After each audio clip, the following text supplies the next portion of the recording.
Hey everybody, welcome to the Maine Morgue. I am your host, Jamie Santamore. This is episode 13 of the show, and how ironic is it that we are shooting the 13th episode of my podcast in the month of October, close to Halloween, my favorite holiday, my favorite month of the year. And I want to talk about something that my wife and I do every year in October called the 31 Nights of Horror. This is where, like many other horror fans and genre fans, watch 31 horror movies every night, every night in October. And ironically enough, this week's movie talk segment is going to be about Friday the 13th from 1980. So on the 13th of the show, we're talking about Friday the 13th, which was not planned. My wife asked me what I wanted to start the 31 Nights of Horror with, and I just randomly said Friday the 13th because I've been wanting to watch that movie for a while now. So I absolutely love this movie. I'm gonna just jump right in because there's a lot of stuff I want to talk about and some very controversial things that are going to be said on this show. That's just the way I feel about these subjects that I'm talking about this week. Feel free to disagree with me. You're more than welcome to, but let's get into movie talk. More on the controversy later on. I love this movie. I watch it a couple times a year. Mrs. Voorhees was an amazing serial killer. I love the Alice Hardy character played by the amazing Adrienne King. And a little factoid for those of you that do follow my career. The Adrienne Carpenter character from my latest film, Sins of Man 2 Vengeance, was named after Adrienne King out of respect to her. And of course, John Carpenter. I love the way they bring up and tell the Jason backstory in this movie. I thought it was brilliantly done, where they give you the power of suggestion that Jason could still be out there. Excuse me, I should have taken a drink before I started shooting. Bad host. The effects in this movie were brilliant. I really enjoyed the effects, and it's funny, Chris Fife and I, who's my executive producer, he's not a horror guy at all, so for a lark, I guess he was watching Friday the 13th during their marathon. I believe it was on Spike TV last year, around this time actually, and he goes, we could have done better effects than these movies, and that's probably true, because I think a lot of times effects in movies are done in a way that works best for the situation. I mean, you can plan out all these great effects, and sometimes they just don't work.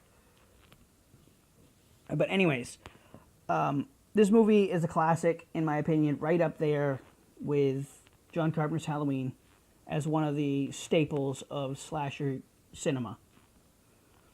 Sean S. Cunningham, who created Friday the 13th and directed this film, has gone on record many times as saying without John Carpenter's Halloween, there would have been no Friday the 13th, which is very big of him to say because it's true. And the other thing I've learned from Sean S. Cunningham is the formula to Friday the 13th. That being, and he has famously said this, there needs to be a kill or a fresh pair of breasts every 7 minutes. They kind of lack breasts in Friday the 13th, but believe me, folks, they make up for it for the rest of the series. The movie had a great pace. It worked very well. The reveal of who the killer was done brilliantly. And I think throughout the movie, they're wanting you to guess, okay, is it Steve Christie because he's been gone all this time? Where has he been? They want you to think it's possibly Jason. They want you to think it's possibly one of the kids at the camp. Like I said, the reveal was amazing. I like the story of the reveal. I like how they did it. I like how it was written and performed by Betsy Palmer, who is an amazing actress. God rest her soul. Betsy Palmer did something for me that I will never forget, ever in my life. I've talked about it on recent shows. I sent her an original Friday the 13th DVD jacket, not the uncut one they sell at Walmart or on Amazon. It was the original DVD cover, and it had gotten water damaged in the rain or in the mail somehow. So she didn't sign it. She sent it back, signed on the inside in pen, which I thought, oh, that's okay. I can just hang it on the wall. It's Betsy Palmer's autograph. I was happy. And then as I'm getting ready to throw the envelope away, it feels hard. I'm like, the hell is that? So I pulled out the cardboard, and there was still something in there, because I always save my cardboard. So I pulled it out, and it's an 8x10 of a montage of Friday the 13th, the first movie, and it's signed by Betsy Palmer. And I thought, wow, that was so cool of her to do that, because she didn't have to. So, and I wish I would have been able to meet her at a convention after that, because I would have just walked up to her and said thank you, and maybe taken a picture with her, because that means something to me. Even at her age, when she was still signing autographs for people, 30-something years after Friday the 13th. And Betsy Palmer did a lot of things other than Friday the 13th, but that's what she's most recognized for in the horror community. So, God rest your soul, Betsy. I greatly appreciate what you did for me. And it was just amazing. So now, to wrap up Friday the 13th, or Movie Talk with Friday the 13th, the reveal at the end was amazing, and so was the ending scene, which, according to Ari Lehman, was not in the original script. They just kind of threw it in there at the end. I thought it was brilliant, because that music swells, and as it's getting to the end of the music, the big swell of the music, that's when Jason comes out of the water and pulls Alice into the water. Brilliant. It was the power of suggestion. Amazingly done. A lot of people didn't pick up on that, but I did. So, overall, amazing movie. I give it 5 out of 5 stabs. A perfect score, ladies and gentlemen, because it is as close to perfect as you can possibly get for a slasher movie. Right up there with John Carpenter's Halloween. Moving on this week. Move that over there so I don't talk about it again. Oh, got my notes mixed up. Look at that. Anything can happen here on the Maine Morgue podcast. I want to talk about Ring of Honor Wrestling and the TV schedule this month. Or, excuse me, this season so far. Ring of Honor held its All-Star Extravaganza pay-per-view this past Friday night from Lowell, Massachusetts. I really wanted to go to the show, but I couldn't afford it with things going on, Halloween costumes for my kids and all that stuff. But I saw it on pay-per-view, and I'm glad I did. Because from top to bottom, an amazing show, an awesome card, really set Ring of Honor apart, as it always does, on pay-per-view from WWE and TNA Impact Wrestling. Bobby Fish retained his World Television Championship by choking out Donovan Dijak. I'm not surprised Bobby Fish won, because Bobby Fish is one of my favorite wrestlers, along with Kyle O'Reilly, who I'll talk about in just a second. I was not surprised to see Bobby Fish win. I was surprised to see him choke out Donovan Dijak so quickly in the match. I don't know if Dijak was injured or if he got hurt during the match. Great win for Bobby Fish. I am proud to call him our World Television Champion. His tag team partner, Kyle O'Reilly, wrestled Hangman Page from Bullet Club. O'Reilly won the match, but was later attacked by Hangman Page after the match, so I'm not sure if they're trying to set up a feud between these two to keep Page, or to keep O'Reilly from wrestling Adam Cole, who is the Ring of Honor World Champion and the American leader of Bullet Club, because Bullet Club is worldwide. They're huge in New Japan Pro Wrestling right now, and have been for a long time. Or if they're trying to set up an angle for Hangman Page versus Bobby Fish for the World Television title, which is a match I would absolutely love to see. I would pay top dollar to see that match, because they're amazing in that ring. Now to talk about the fall TV shows so far. And it might just be me, but I feel shows that are in their second, third, fourth, and beyond season are deliberately starting slow. And, you know, I don't mind it so much because I know they'll eventually get there. And the show that has surprised me is Lethal Weapon, with its bang right in your face starting, because I know it's a new show and they want people to stay interested. I like the fact that they're telling you the Martin Riggs story from the movies, and it's the same two characters from the movies. I think that's brilliantly done. Excuse me.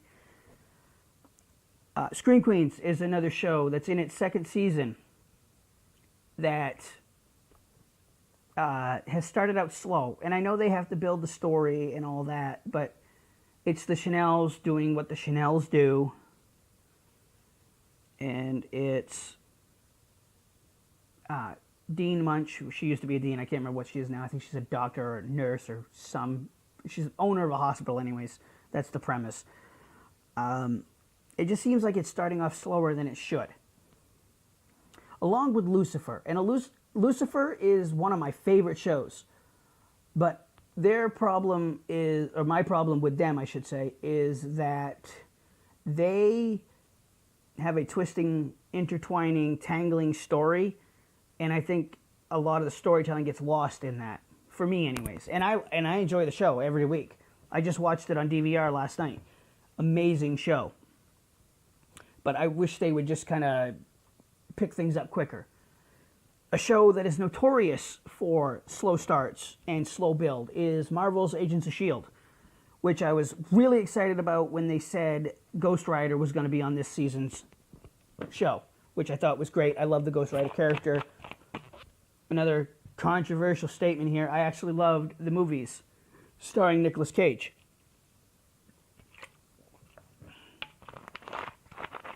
Excuse me. I thought, oh, cool, Ghost Rider's going to be on S.H.I.E.L.D. It's going to be awesome. They're building it slow, which I understand there's a lot to get into, and they're going to keep the show around no matter what, I think. But I like the Daisy storyline.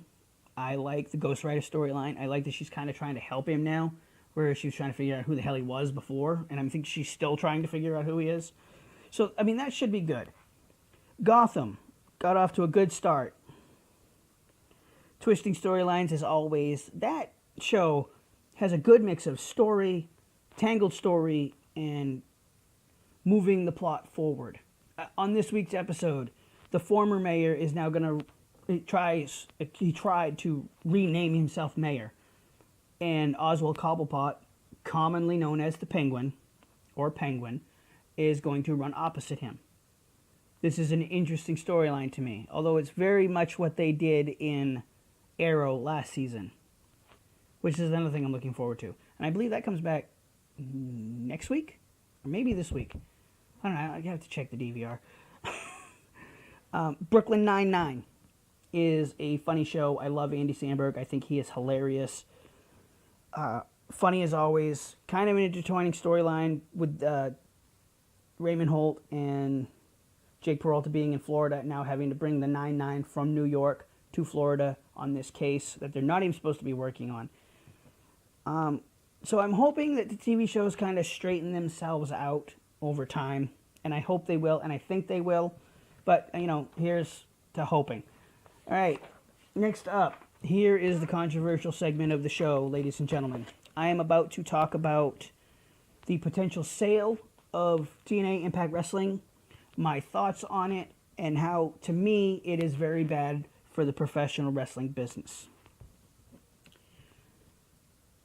The company is either going to be sold to WWE Chairman and owner Vince McMahon or current TNA President Billy Corgan. And if this past Sunday's Bound for Glory pay-per-view was the last TNA pay-per-view, first off, before I get really into this and get really emotional and amped up about this, I want to say thank you to Chairman Dixie Carter, President Billy Corgan, and the talent of TNA Wrestling for putting on such an amazing show. So thank you, TNA Wrestling, for 14 and a half years of amazing action, if this is the end. Going into the pay-per-view, nobody knew how it was going to be paid for. An anonymous third party gave TNA Wrestling a shot in the arm financially and paid for not only the pay-per-view, but this week's tapings that are currently going on. Oh, and spoiler alert, before I get too far ahead, I would like to say congratulations to diehard Eddie Edwards, who is the brand new TNA Wrestling World Heavyweight Champion.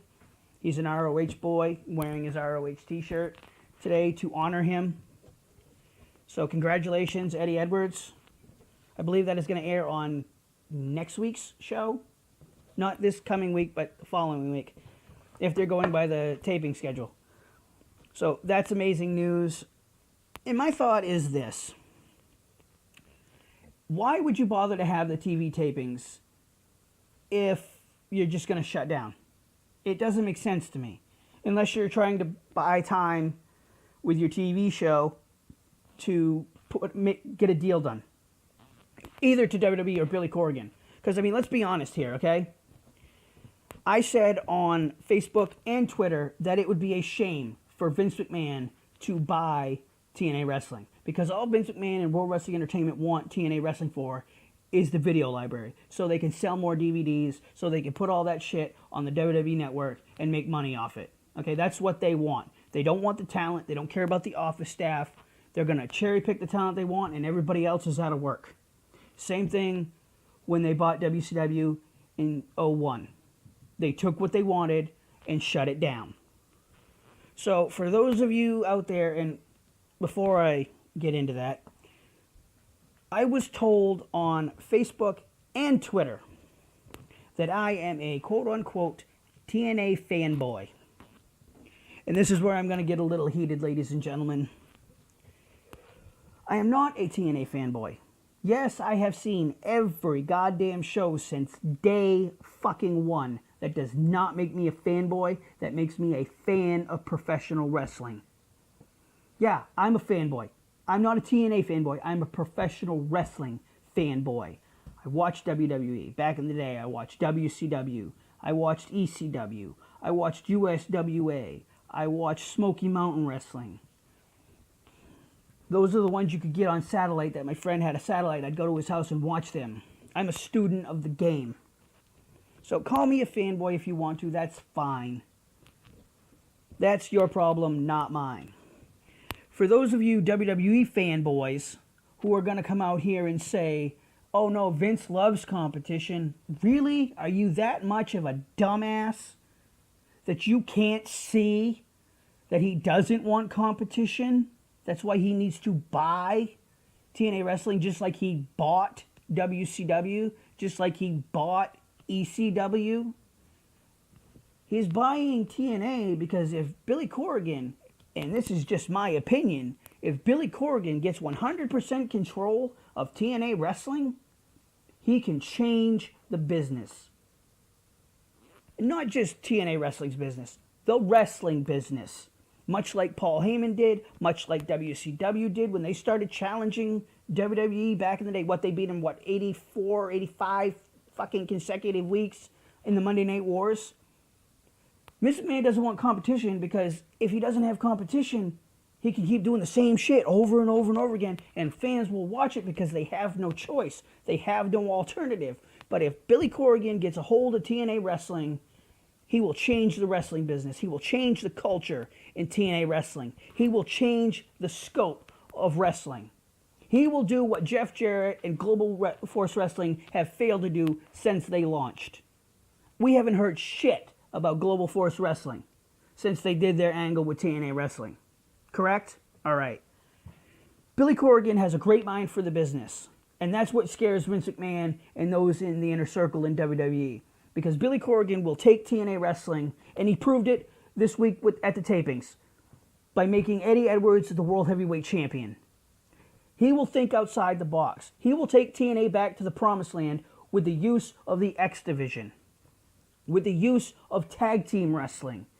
Those two things are better in TNA Wrestling than in the WWE. And that's just flat out truth. TNA has so much in the X division, in that's what built TNA. That's what they built TNA on, being different. WWE doesn't have the X division. They have a cruiserweight division, which you can call X division if you want to. It's not the same thing, because the X division, to steal something from TNA, it's not about weight limits. It's about no limits. In the WWE, to be a cruiserweight, you have to weigh less than 205 pounds. A 300-pound guy can get into the X division and become the X division champion. And it is things like that that make TNA better than World Wrestling Entertainment. Sure, WWE has more money. Sure, WWE has better production value. Sure, they have more wrestlers. They have more TV. Good for them. What's the use of having 5 fucking hours of TV if you just waste our fucking time with it? How many fucking times have you done a fucking title versus career match?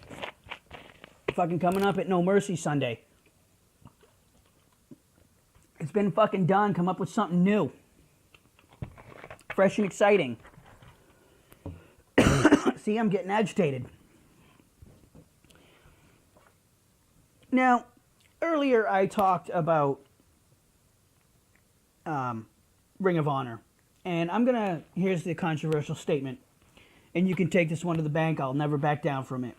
Ladder War 6, which took place Friday night in Lowell, Massachusetts, between the Young Bucks, Motor City Machine Guns, and then World Tag Team Champions, The Addiction, is absolutely, without a doubt, the best ladder match in professional wrestling history.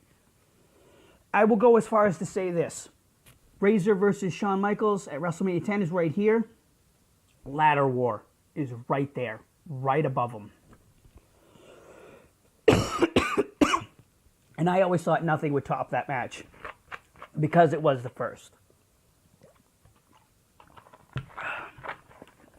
So feel free to drop comments below in the comment section here on YouTube.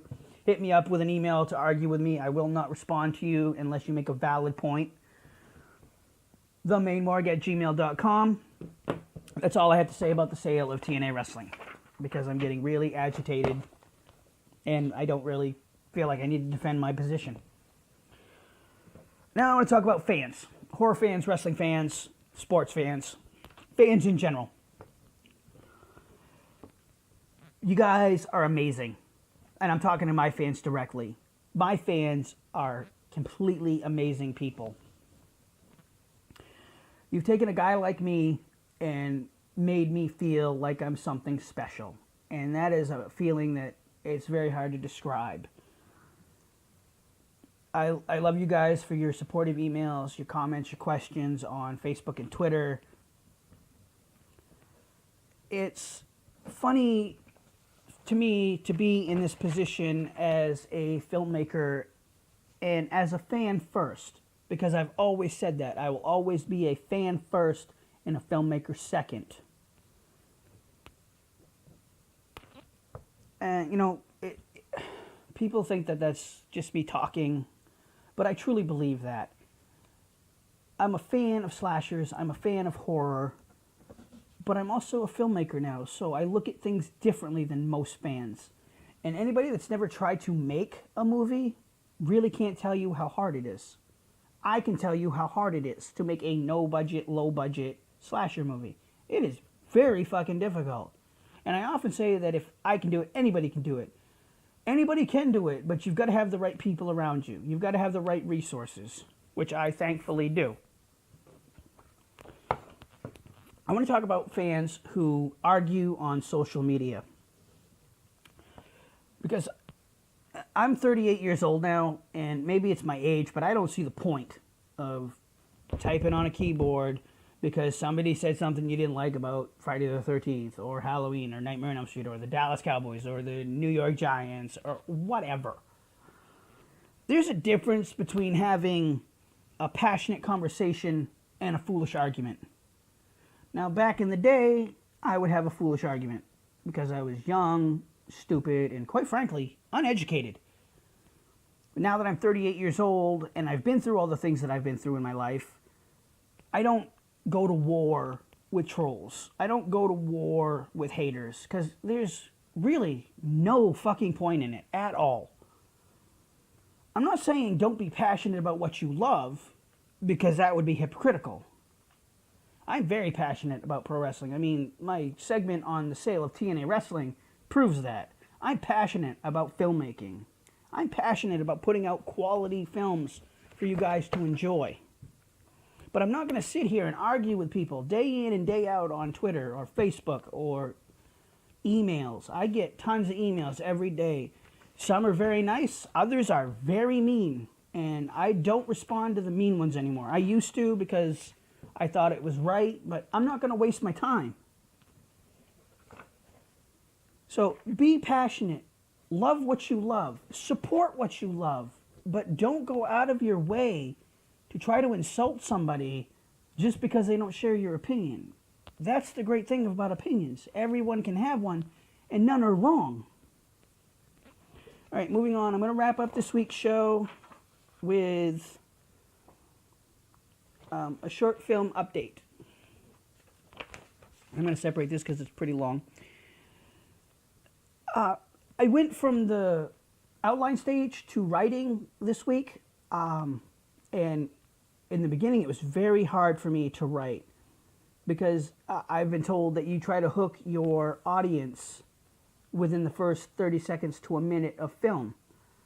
So I wrote the first 3 pages, and in the first, half a page, I tried to hook the audience. So I know that they're going to be there for the next 19 and a half minutes. By the way, my short film only ended up being 20 minutes.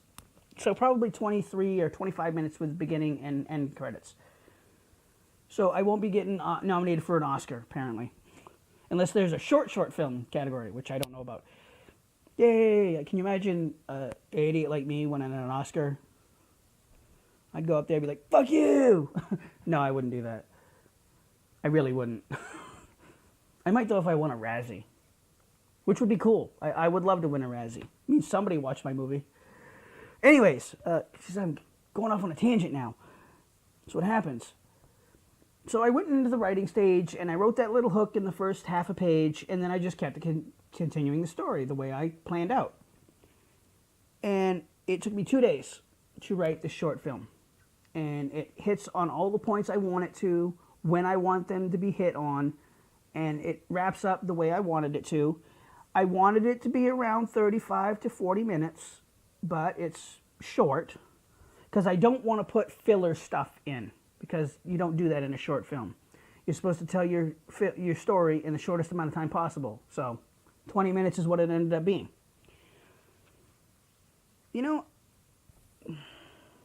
I would like to think that I found characters in myself and the story and the plot that is something that will resonate with you guys, that you guys will enjoy watching, that you guys will like to watch. And I always think about that after I'm done writing. I always think, would I sit and watch this movie? Usually the answer is yes. But we all know how things change when you're shooting on set. Or at least I do, so. It's only 20 minutes of filming. I mean, how much can you change it? I mean, really. And I always get the idea that the current thing I'm working on is going to be the next thing we come up with from Wicked Carnival Productions. After Sins of Man 3 Tribulation next year, I'm still looking for that next project. And I know it's not going to be the sci-fi script that I'm currently working on, because that takes a lot of time, effort, and money to put together. So that's kind of off the table for now. It's going to be made, and it's on the schedule for release in 2020. So I know that I could do this short film in a weekend. I could shoot this film in a weekend because there's only like 3 locations. I'm not going to do that, but we could. But I always think that the project I'm currently working on is going to be the next project. And I have 4 projects now that could be the next thing after Sins of Man 3 Tribulation. But I don't know what it's going to be. And to be completely honest with you guys, because I always believe in being honest with you, I'm actually going to stop following these notes, because now we're going to just talk from here. Wicked Carnival Productions is still looking for that project that puts us on the map on a nationwide scale, on an international scale. We've done good with Sins of Man, Rise of Mortis. I think Sins of Man 2 Vengeance is going to do very well on DVD. But we're still looking for that staple film. And in my mind, I think it's either going to be Wicked Carnival or the sci-fi movie that comes out in 2020. Here we are in late 2016, so that's 4 years away. Part of me thinks that we will not be able to get to 2020 if we don't have a hit movie between now and then. And that's just the cold hard truth, folks. I think we will be able to keep things going until 2020. And I'm not saying that this sci-fi movie is make or break, because I think all of my movies, all of my projects are make or break. And that's the way I look at it. So, in closing, I guess, I just want to say that we're still looking for that big film that puts us on the map. I appreciate all the support we've gotten thus far. Sins of Man 2 Vengeance will be out on DVD on Halloween. As far as I know, we're going to hit our release date. Thank you guys so much for watching the show. I greatly appreciate it. Like this video, please subscribe for all future updates. I will be doing a unboxing video for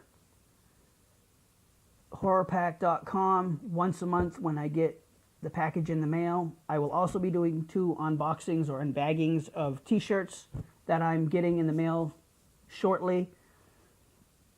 I think I'm going to start doing more stuff on the channel, stuff like that, or little blurbs, not full-on podcasts, but little things, you know, here and there. Follow me on Twitter at The Maine Morgue. Like me on Facebook, facebook.com/Maine Morgue. As always, if you want to speak to me directly, you can email me, themainmorgue@gmail.com. It could be about anything, wrestling, sports, TV, characters, whatever. If you're a filmmaker or producer and want advice or help, or if I can help you do anything, let me know. I'm always willing to branch out and help people. As far as the ads go that usually run between segments, I have not figured out how to put those ads on the show now that I'm doing a video podcast. I still plan on doing them. I just think I'm going to start reading these spots here on video, or I'm going to have to start taking segment breaks and running a blank screen during the ad portion of the show. It's not like these people pay me for this ad space. I'm doing it out of the kindness of my heart because I want to help local businesses and friends and family launch their businesses. So if I don't continue to do them, that's fine with me too, but I would like to try to help local businesses if I can. Thank you guys so much for watching the show. Take care, everybody. I'll be back next week with another episode. Stay humble, stay hungry, everybody.